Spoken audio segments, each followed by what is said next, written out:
COP29, this year's meeting of the United Nations Annual Climate Change Conference, came to a close, and there was a big deal that was made. Some of the world's richest countries committed to investing $300 billion annually by 2035 to fighting climate change by investing in developing countries.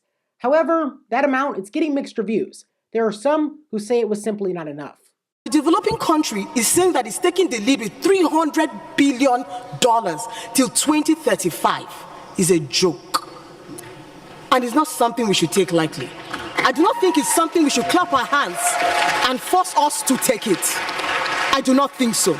The Secretary General said that while he had hoped for a more ambitious outcome on both finance and mitigation, the agreement that countries adopted provides a base to which to build. It must be honored in full, and it must be honored on time, he said. So obviously there is some disagreement about how much richer countries should be putting toward fighting climate change.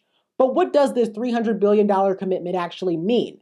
Well, one of the main focuses is investing in renewable energy. The goal here is to move away from fossil fuels. And that is why this $300 billion commitment is toward countries that are heavily reliant on fossil fuels and helping them make the transition to renewable energy. Now let's take a look at one continued source of frustration among many smaller and developing countries: the fact that the world's largest economies are the largest contributors to global greenhouse gas emissions. China is in first place, with the United States in second, and India in third, and then we have some other countries on this list. One thing that these countries are thinking about is how they make the transition to more renewable fuels without risking their energy independence, and at the same time, industry. Keep in mind, fossil fuels employ a lot of people, and that's a big industry for a lot of the countries you see here. So really, this $300 billion commitment that was announced at the COP29 summit is fluid. There is a chance that some of these countries do not follow through with continuing to invest in this. And so this is a story that we're going to watch play out over time.